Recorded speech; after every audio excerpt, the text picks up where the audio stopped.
banyak juga orang-orang tuh suka saham-saham yang istilahnya kayak saham konglomerasi. Karena kan kalau kita lihat growth-nya luar biasa ya. Nah kalau Jeff sendiri suka nggak? Akhir-akhir ini kan mungkin dalam rentang 1-2 tahun terakhir itu saham-saham konglomerasi performance-nya jauh lebih bagus kan. Jadi menurutku sebagian kecil, tergantung sih setiap investor seperti apa. Kalau ada alokasi yang mau diarahkan ke sana, ya ada opportunity kan yang bisa diambil. Nggak anti banget juga, tapi majority portofolioku aku nggak taruh di sana. Selain growth, pasti lihat valuasi juga. Aku biasa mencari saham-saham yang udah turun cukup lumayan dan valuasinya udah under value lah ya. Jadi aku combine sebenarnya antara value investing dengan growth investing. Cari momentumnya nih apa yang akan membuat saham itu diapresiasi. Paling gampang misalnya corporate actionnya dia, misalnya bagi dividen. Itu kan pemberitaannya akan rame gitu. Terus juga rilis laporan keuangan. Kalau laporan keuangannya bagus, sahamnya mungkin diapresiasi. Atau ada dividen misalnya yang dibagi di kuartal 2, itu juga satu momentum untuk take profit misalnya. Sahamnya udah naik 100% nih. Nah, aku biasanya akan compare sama pertumbuhan labanya secara real berapa. Misal contoh, growth laba bersihnya cuman 30-40%. Tapi sahamnya udah naik 100% lebih nih misalnya. Di situ aku udah mulai akan berpikir untuk take profit. Karena kenaikan harga sahamnya udah jauh melampaui pertumbuhan bisnisnya. Kalau menurutku ya, membeli saham, membeli bisnis. Nah, lihat bisnis-bisnis yang memang kita yakin ini akan bagus dan bertumbuh. Intinya lihat growth perusahaan lah, laba bersihnya berapa. Ujung-ujungnya kan bisnis, profitnya berapa, growth-nya berapa gitu.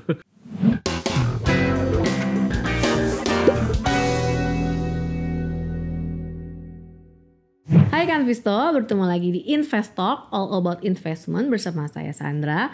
Kali ini kita akan belajar investasi saham bersama founder kanal ID, yaitu Ko Jeff, dan beliau juga seorang pebisnis. Oke, kita langsung aja ya.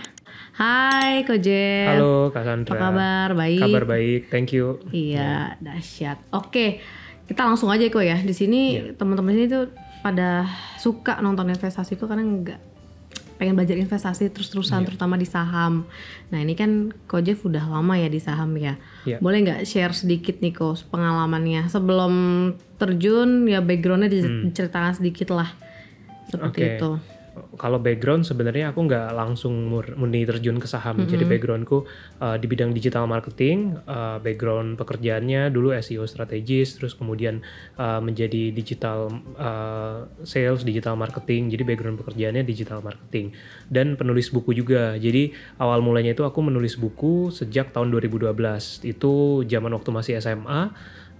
Udah nulis lebih dari 60 buku digital marketing. Wow. Nah, seiring berjalannya waktu kan ada income yang didapat ya dari waktu kuliah gitu. Nah, dari situ mulai kepikiran untuk melakukan investasi. Awalnya nggak langsung ke saham tapi berproses dulu gitu. Oke, pertama kali belajar investasi tuh dari mana sumbernya? Pertama kali awalnya itu waktu SMA. Jadi kan ceritanya udah mulai nulis buku waktu itu. Ada income yang didapat lah ya untuk anak SMA, cukup lumayan waktu itu. Nah jadi mulai masuk coba produk kayak deposito gitu kan di perbankan. Jadi orang tua lah yang menginfluence awalnya. Tapi setelah berjalannya waktu, melihat instrumen-instrumen investasi lain kayak tertarik nih logam mulia misalnya, terus reksadana dan akhirnya ke saham. Jadi bertahap masuknya gitu. Oke, modal awalnya boleh nggak di-spill Ko berapa? Modal awal waktu itu mungkin dari sekian juta lah ya, karena menyisihkan sebagian hasil dari kegiatan waktu masih kuliah SMA gitu.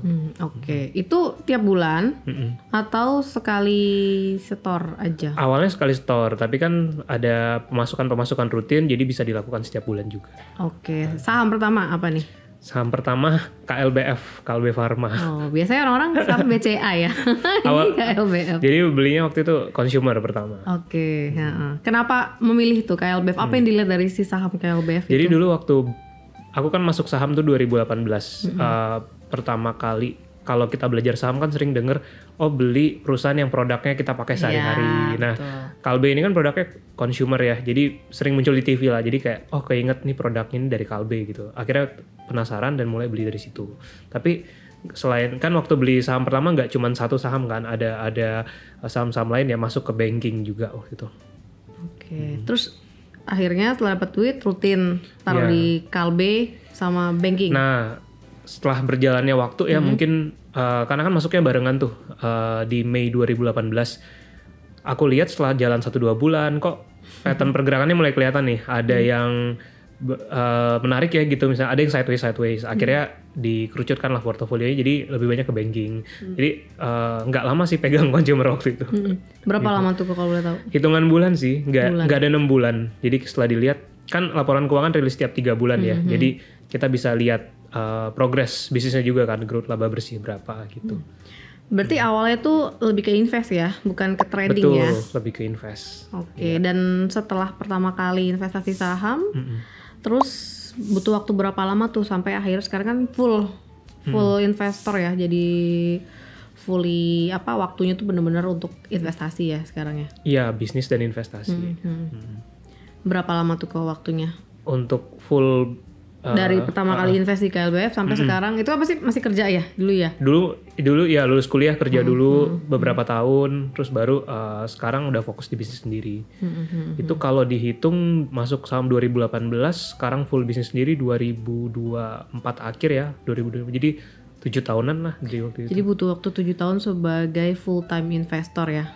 Jadi 7 tahun tuh belajar full tentang investasi saham, akhirnya sampai memutuskan untuk bisnis dan investasi. Jadi tetap ada bisnisnya juga, belum full time investor. Tapi seenggaknya udah nggak kerja sama orang gitu saat kan. Saat ini sih lebih di bisnis.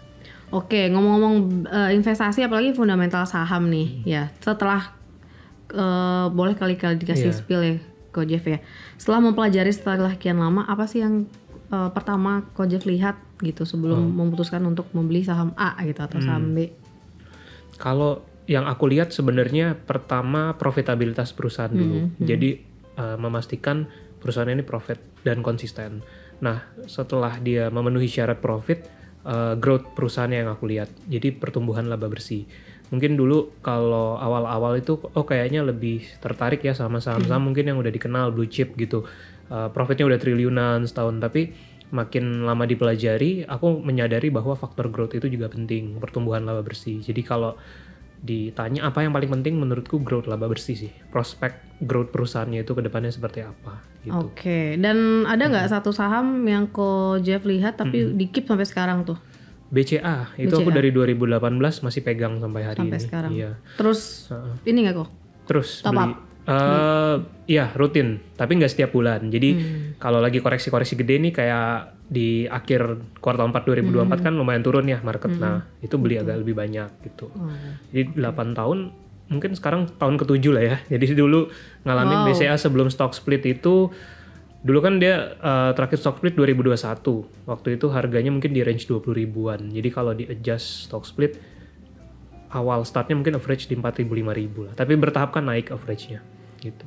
Iya itu harga bottom sih ya, harga bawah ya. Dan masih terus lagi di averaging terus sampai sekarang masih ditambah. Kayak itu saham keep untuk selamanya kali kok ya? Iya, selagi growth-nya masih bagus. Nah selain BCA ada lagi nggak kok saham lain? Kalau saham lain tuh ada tapi keluar masuk sih. Jadi kayak aku dulu BRI juga sempat pegang awal. Cuman tahun 2021 setelah 3 tahun akhirnya aku jual karena ada keperluan lah ya. Misalnya untuk waktu itu mau beli rumah. Jadi untuk DP rumahnya juga itu juga akhirnya sahamnya aku lepas. Take profitnya dimasukkan ke situ.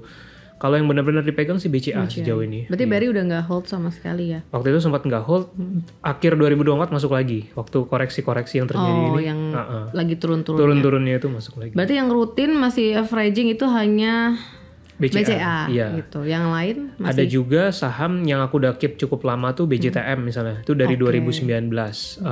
Kalau itu lebih buat dividen investing sebenarnya gitu. Nah kalau berarti fundamental Ko Jeff tuh yang lebih ke growth stock ya? Ya, growth stock. Itu berapa lama tuh kok untuk period holdingnya?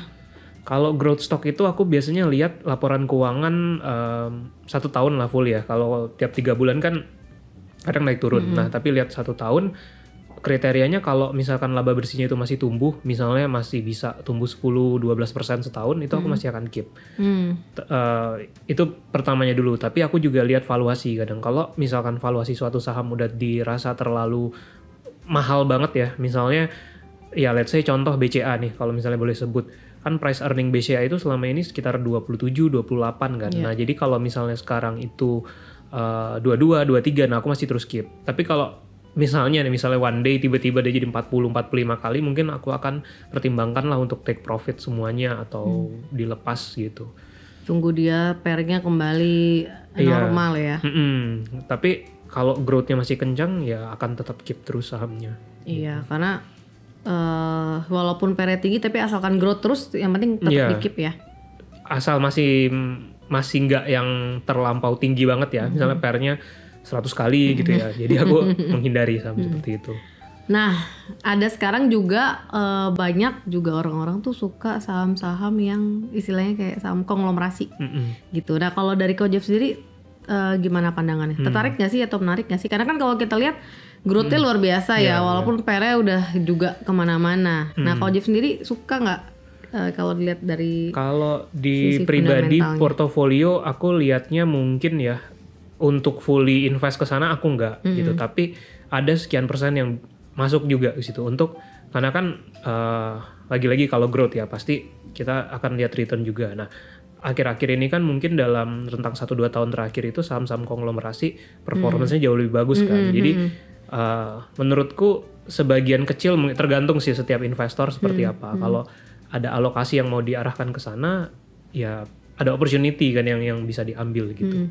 Jadi nggak anti banget juga, tapi kalau buat majority portofolioku aku nggak taruh di sana. Oke. Tetap majority yang tadi kayak saham BCA tadi ya.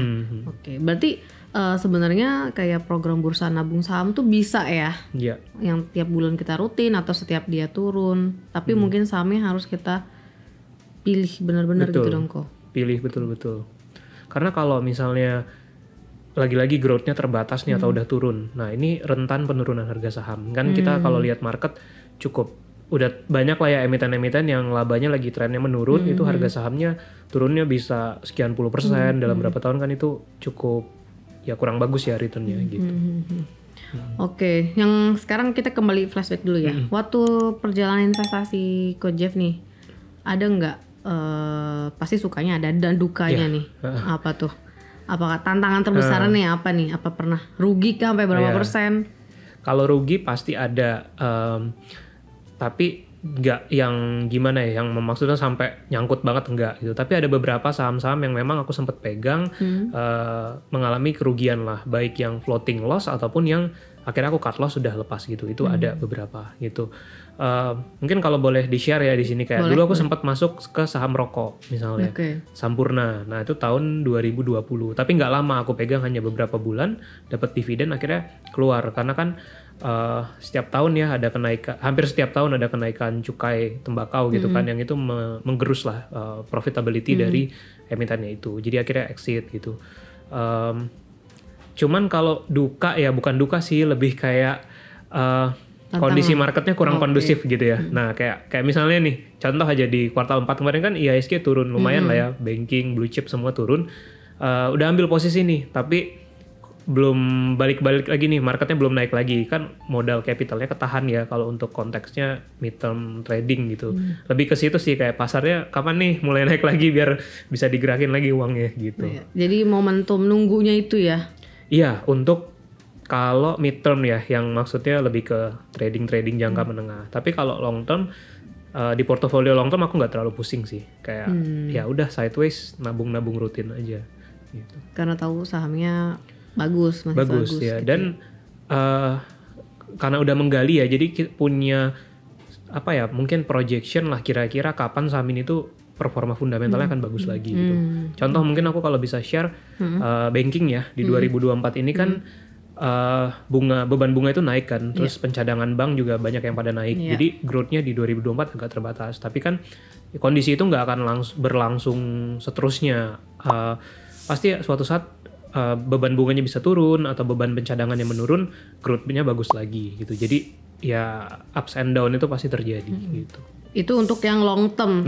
Jadi betul. Ya kita tunggu aja karena faktornya bukan faktor dari dalam gitu kok ya. Betul. Nah, kalau yang kayak momentum itu yang misalnya trading, berarti kan istilahnya ada Ko Jeff ada tradingnya juga ya. Ada. Tapi agak panjang. Ya, betul. Nah, kalau kayak gitu market sekarang kita lagi sideways bahkan justru menurun, gimana tuh Ko Jeff? Lebih diem aja atau seperti apa? Aku mulai masuk sih kayak di saham-saham. Kalau aku mungkin beda-beda ya setiap trader investor screeningnya bagaimana. Nah kalau aku selain growth pasti lihat valuasi juga. Aku biasa mencari saham-saham yang udah turun cukup lumayan dan valuasinya udah under value lah ya. Jadi aku combine sebenarnya antara value investing dengan growth investing. Nah value investing misalnya lihat yang PBV-nya di bawah 1 gitu misalnya. Tapi kan nggak semua saham di bawah PBV 1 oke lah ya, karena market cap-nya kecil, likuiditasnya kurang dan sebagainya itu. Tapi di screening lagi. Nah kalau udah ketemu opportunity yang aku paham juga sahamnya gitu, masuk ke situ gitu. Jadi mulai masuk, nah nanti menunggu recovery pemulihan kinerja emitennya. Karena kan biasanya harga saham itu turun kalau dari sisi fundamental kan mungkin kinerja lagi turun atau sektornya lagi kurang disukai gitu ya. Jadi masuk di situ. Nanti mulai dipegang, nanti akan dilihat perkembangannya seperti apa gitu. Oh, jadi tetap ada lihat si laporan keuangan yang 3 bulannya juga. Betul. Paling lama trading keep-nya berapa lama tuh kok? Paling lama di bawah 1 tahun lah. 3 bulan ada, tapi biasanya 6-7 bulan itu kalau udah mulai recover harganya dan targetnya udah tercapai, aku exit gitu. Oke. Ada yang cut loss gak? Cut loss ada. Ada. Cut loss ada, yang take profit ada. Cut loss gudang garam aku pernah masuk di 2023 akhir. Nah, ekspektasinya waktu itu PBV-nya tuh rendah kan, 0,6 kalau nggak salah. Aku tunggu tuh sampai beberapa bulan mendekati dividen. Nah, tiba-tiba nggak bagi dividen. Ya udah langsung aku cut gitu. Waktu itu aku lupa berapa floatingnya, tapi strateginya udah berubah. Dia nggak bagi dividen. Kayaknya susah nih. Ternyata setelah di-cut bener laporan keuangannya turun. Kalau aku nggak cut di situ, wah udah pasti makin tenggelam sahamnya gitu. Itu pengalaman lah. Tapi ada juga yang hasilnya cukup bagus gitu ya dari kalau boleh cerita Ace Hardware misalnya. 2022 akhir itu dia turun lumayan tuh. 2023 nah waktu dia di harga 400-500 aku lihat opportunity gitu kan. Masuk. Apa tuh kok opportunity-nya? Opportunity-nya waktu itu harganya tuh udah turun cukup jauh kan. Dari 2019 dia sempat tinggi, pandemi terus turun. Nah ada satu titik di mana pas dia rilis laporan keuangan tuh udah mulai growth. Nah di situ aku lihat kesempatan nih untuk lihat masuk gitu. Mulai masuk di sana mungkin bisa dapat 30%-an lebih lah. Jadi masuk di 400-500, average-ku di 560 sekian, setelah dia 700 mendekati 800 akhirnya aku exit gitu. Tapi itu nggak lama pegangnya, mungkin kurang dari 1 tahun lah gitu. Oke, berarti kalau untuk trading yang jangka pendeknya tetap Ko Jeff lihatnya dari sisi valuasi juga ya, PER dan PBV ya. Berarti nggak ada technical sama sekali nih? Technical enggak, aku pribadi enggak menggunakan technical. Jadi murni benar-benar fundamental. Lebih ke yang tadi PER atau PBV, terus momentum ke depannya ya dia ya. Momentum dan prospek bisnisnya lah, ada recover atau enggak. Oh oke, lebih ke recover atau enggak. Oke, nah boleh di-spill nggak nih? Mungkin ada satu saham yang Ko Jeff lagi pantau gitu, yang lagi kira-kira nih ke recover gitu. Oh oke. Gak usah disebut tickernya, ciri-cirinya aja. Ciri-ciri ya mungkin ya. Kalau di portofolioku itu aku ada bank syariah gitu yang sebenarnya masuk average-nya tinggi terus turun aku average down terus turunnya udah average-ku udah lumayan turun lah. Nah, mungkin di 2025 atau next 2026 ya pasti akan ada recover di bank syariah itu gitu. Sama aku lagi tertarik ya dan masuk tuh di retail. Ada satu emiten perdagangan retail lah yang ya ini clue-nya ya mungkin ya teman-teman nanti bisa coba cari tahu. 1 tahun itu tuh omset atau revenue-nya itu bisa 60T lebih. 1 tahun 60T. 1 tahun sales-nya dia gitu. Tapi market cap-nya tuh cuman sekitar 6 atau 7T kurang gitu. Dia ibaratnya ya kalau teman-teman keluar rumah gitu ya pasti lihat toko-tokonya lah di sekitar tuh. Dia lagi banyak buka toko-toko baru expand di Jabodetabek, di luar Jabodetabek tuh banyak gitu. Bidang bisnisnya kalau disebut udah pasti tahu emitennya sih. Tapi di bidang perdagangan retail lah. Salesnya 60T lebih setahun, market cap cuma 6-7T. Gitu. Ada peluang apa tuh Ko Jeff di saham retail itu? Aku lihatnya satu di under value. Nah biasanya kan saham-saham retail, perdagangan retail tuh kan price earningnya bisa belasan kali ya. Nah dia itu kondisinya sekarang sekitar 5-6 kali. Jadi dan dia market leader juga di bidang bisnisnya. Nah kalau di 2024 growth laba bersihnya cukup oke. Aku mungkin nanti lihat di 2025 kalau makin bagus lagi kan saham murahnya ini suatu saat akan diapresiasi karena dia bagi dividen.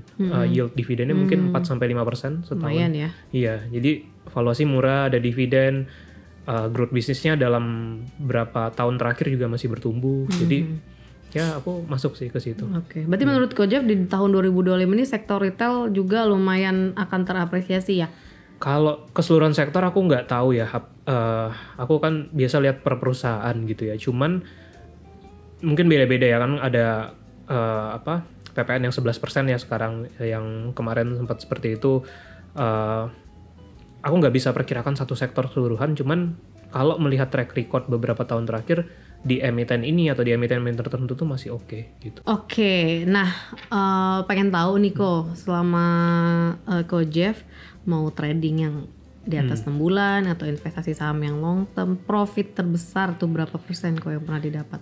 Kalau return mungkin kalau BCA tadi ya, aku kan dari 2018 average-ku itu sekarang udah di 8 ribuan, tapi bertahap. Waktu itu sempat average dari 7.000 gitu. Kalau di total mungkin bisa 30-40%an ada. 50%an bahkan ada. Nah, kalau yang untuk yang lebih jangka menengah ini aku sempat beberapa kali tuh ada yang dapat 100% lebih. Misalnya waktu pandemi dulu 2021 gitu, ada yang satu return itu bisa 100%, tapi ada juga yang cuma 50-60% gitu. Jadi tertinggi ya mungkin di level-level itu sih untuk return yang aku dapat waktu itu. Berarti lebih tinggi yang trading 6 bulanan karena lihat momentum ya? Karena lihat momentum. Oke, 100%. Itu kalau Ko Jeff sendiri, maksudnya biar teman-teman tips juga buat teman-teman sini ya. Itu untuk yang trading 6 bulan itu, apakah rutin top up dananya tiap bulan, ataukah emang ada alokasi dana khusus yang emang untuk di tradingin aja nih? Jadi ntar kalau udah untung digabung, diakumulasi, nanti baru cari lagi saham lain. Aku biasanya cenderung nggak rutin setiap bulan, tapi ngelihat seasonality dari market ya. Biasa kan ada istilah kayak sell in May and go away. Terus kalau ada Windows dressing gitu. Nah, biasanya di kuartal 4 tuh satu entry untuk mulai masuk tuh. Kayak misalnya kemarin di akhir 2024 IHSG lagi turun, koreksi, di situ mulai masuk ke emiten-emiten incaran. Biasanya aku belinya cukup banyak di awal karena aku tipikalnya kalau udah analisis, lihat valuasinya murah dan udah yakin, langsung masuk modalnya misalnya 50 atau 60% dari capital yang dialokasikan untuk ke saham tersebut. Nah, nanti dipantau lagi situasinya. Kalau misalkan ada koreksi nih di harga saham itu, misalnya udah koreksi 10% atau berapa, aku average down gitu kan. Nanti menjaga average-nya gitu tetap rendah. Kalau misalnya dia udah trennya mulai naik lagi, ya udah aku tinggal lihat aja gitu. Nambah sedikit paling, tapi udah persiapannya itu udah di awal tadi entry-nya. Jadi ketika dia recover, nanti cari momentumnya nih apa yang akan membuat saham itu diapresiasi. Paling gampang misalnya corporate actionnya dia, misalnya bagi dividen, itu kan pemberitaannya akan rame gitu. Terus juga rilis laporan keuangan. Biasanya kan kalau kita masuk di kuartal 4, di bulan Februari Maret itu atau April ya, itu udah mulai rilis lah laporan keuangan dari tahun sebelumnya. Nah, itu jadi satu momentum juga. Kalau laporan keuangannya bagus, sahamnya mungkin diapresiasi, atau ada dividen misalnya yang dibagi di kuartal 2, itu juga satu momentum untuk take profit misalnya gitu. Oke. Jadi masuknya cukup ada bertahapnya ya. Jadi ada sisain dana juga untuk ketika dia koreksi. Betul. Kalau yang untuk trading jangka menengahnya itu berapa kok batas ininya? Average down-nya atau cut loss-nya? Batas, iya, cut loss-nya. Cut loss, terus terang aku jarang sekali melakukan cut loss kecuali ada isu fundamental tadi ya, misalnya tiba-tiba yang kita ekspektasi bagi dividen nggak bagi, nah itu di luar kendali lah ya, atau laporan keuangannya turun banget nih, ekspektasiku salah, nah di situ cut loss. Tapi kalau misalnya dia turun, misalnya turun 8%, 10%, aku masih keep di situ. Kalaupun momentumnya lewat, karena tadi screening awalnya dari valuasi dan analisis fundamental, aku tipikal yang punya keyakinan ini pasti akan recover suatu saat kinerjanya. Nah, baru lewat misalnya di bulan-bulan tertentu, aku tunggu lagi gitu. Jadi jatuhnya memang agak lebih lama periodenya. Tapi aku nggak menaruh untuk cut loss gitu ya, kecuali perubahan fundamental tadi. Gitu. Kecuali ada satu yang kayak tadi ya, tiba-tiba nggak bagi dividen, tiba-tiba pendapatannya turun kayak gitu ya. Iya, laba bersihnya turun misalnya. Oke. Nah, ada tips nggak, Niko? Nih ada satu pertanyaan. Tips nggak untuk gimana caranya anak-anak muda nih pertama kali pengen belajar investasi saham, terus bisa menghasilkan profit nih, 50 juta pertama dari trading saham, adakah? 50 juta angka yang cukup besar lah ya gitu ya. Kalau di dunia saham itu kan pasti semakin besar capitalnya semakin gede lah returnnya. Misalnya punya 1 miliar, 5% aja udah 50 juta gitu kan. Tapi kalau misalnya modalnya masih relatif lebih sedikit, bertahap mungkin ya. Jadi misalnya 10 juta dulu nih gitu, tapi tahu-tahu dapat saham yang bisa naik 50%, 60% kan lumayan tuh. Nah, bertahap di situ bisa juga gitu. Jadi kalau menurutku mungkin kalau punya pekerjaan di luar saham, ya bekerja bisnis dan sebagainya ada income-nya lah. Nah, dialokasikan untuk trading atau invest gitu. Tapi kalau misalnya nanti udah lumayan kekumpul banyak, nah bisa kita kejar return-nya lah, misalnya dapat 20-30%, berarti kan kalau mau incer 50 juta, mungkin dengan capital sekitar 150 jutaan udah bisa lah tuh dapat 50 juta profitnya. Iya. Jadi gedein capital, atau kalau udah terkumpul nih dananya udah lumayan, bertahap juga nggak apa-apa, baru kejar return-nya. Gitu. Atau kalau mau mulai dari jumlah kecil, tapi kita lihat yang harga sahamnya bener-bener lower gitu kok ya. Seenggaknya kita bisa dapat profit dalam ya setahun kurang 20-30%. Iya. Gitu ya. Oke. Oh iya, tadi lo pernah nanya. Tadi momentum Coach Jeff ketika untuk mau jual itu saham adalah ketika kayak 100% kemarin udah dapat 100%. Itu ketika keyakinan oke, dijual sekarang, nggak berharap sahamnya naik lagi gitu atau gimana? Lagi-lagi valuasi dan growth ya. Jadi misalnya sahamnya udah naik 100% nih. Nah, aku biasanya akan compare sama pertumbuhan labanya secara real berapa. Misal contoh growth laba bersihnya cuman 30-40%. Tapi sahamnya udah naik 100% lebih nih misalnya.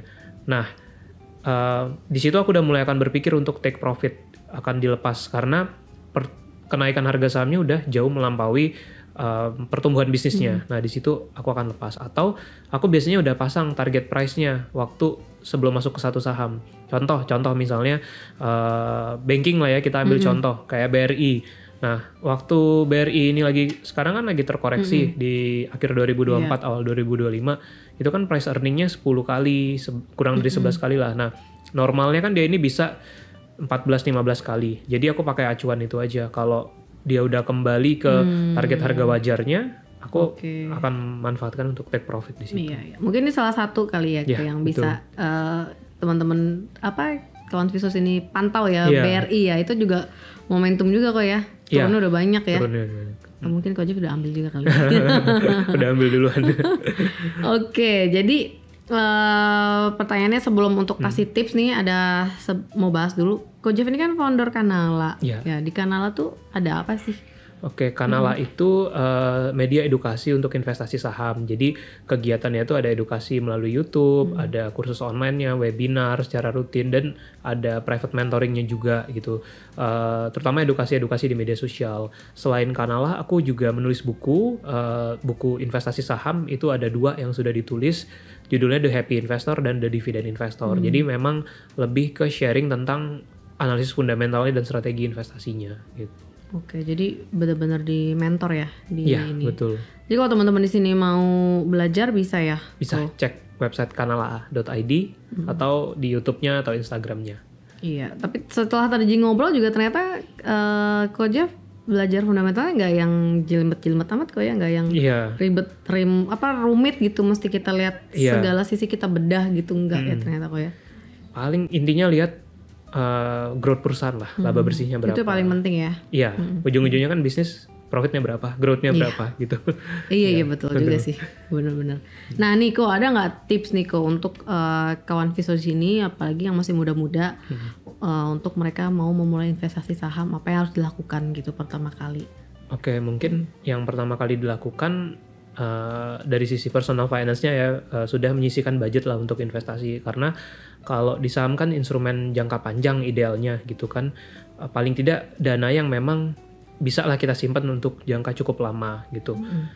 Kenapa? Karena kalau kita nggak pernah tahu kondisi market itu seperti apa, sewaktu-waktu bisa turun. Nah, tapi pasar saham itu biasanya akan pulih gitu ya. Kalau lihat pengalaman waktu 2020, itu kan turun ya pasar saham. Nah 2021 tuh udah mulai pulih dia, bahkan naik lagi gitu. Jadi ya pertama kita siapkan budget yang memang bisa kita keep untuk jangka panjang. Kemudian setelah dari situ kalau menurutku ya saham itu bukan sesuatu yang kompleks dan harus tiap hari kita liatin, tapi pilihlah kan kalau menurutku ya membeli saham membeli bisnis. Nah lihat bisnis-bisnis yang memang kita yakin ini akan bagus dan bertumbuh gitu.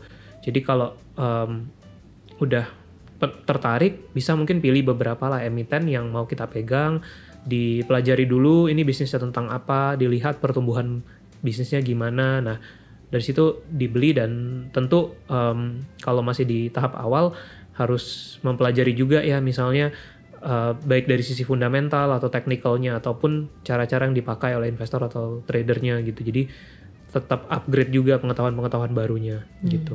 Oke, karena market juga selalu dinamis ya. Oke, nah teman-teman di sini kalau misalnya mau lebih deket lagi sama Coach Jeff gitu ya, pengen belajar kan juga Coach Jeff selalu ngadain webinar ya Ko ya? Iya, hampir setiap bulan. Kalau ada mau tanya-tanya, mau pengen jadi investor saham dari nol tuh bisa juga ya Ko ya? Iya, betul. Nanti dikasih insight gitu ya. Kalau misalnya teman-teman di sini kawan Visto mau daftar gitu kok ke Kanala, bisa kemana nih Coach Jeff? Bisa dicek di Instagram @kanala_id atau ke YouTube Kanala ID juga, itu ada juga, atau ke websitenya www.kanala.id juga bisa.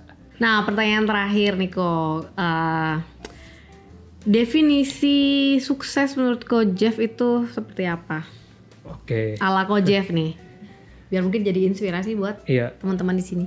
Kalau definisi sukses mungkin beda-beda ya. Kalau versinya aku sukses itu mungkin ketika seseorang punya kebebasan lah untuk menjalani hidup sesuai yang baik lah ya tentunya gitu. Tapi dia juga ada bermanfaat buat orang lain gitu di sekitarnya, masyarakat dan lain-lain gitu. Nah tapi buat sukses ini sayangnya realita di dunia kan butuh kita hidup butuh uang lah ya, butuh aset, butuh apa yang mengenerate kemampuan finansial lah untuk membiayai hidup, bermanfaat dan lain-lain. Jadi satu bermanfaat, tapi kedua mungkin juga secara finansial mencukupi lah ya, atau punya banyak lebihnya gitu. Jadi lebih ke arah sana gitu. Oke, yang pasti kita bisa financial freedom gitu kok ya. Iya, impiannya gitu. Impian gitu. Oke, mungkin itu pertanyaan terakhir dari kita Coach Jeff. Terima kasih untuk waktunya Terima kasih, thank you. Iya, sukses terus buat Coach Jeff. Ya, terima kasih. Dan gak lupa juga terus saya ingatkan tetap bertransaksi di investasiku, baik transaksi saham, obligasi atau reksadana, karena di situ Konvisto akan mendapatkan cashback point yang bisa digunakan di seluruh Merchant City Corp atau diinvestasikan kembali di reksadana di investasiku. Oke, demikian Investalk kali ini bersama saya Sandra dan Coach Jeff. Sampai bertemu di Investalk lainnya. Investasiku for better tomorrow. Bye bye.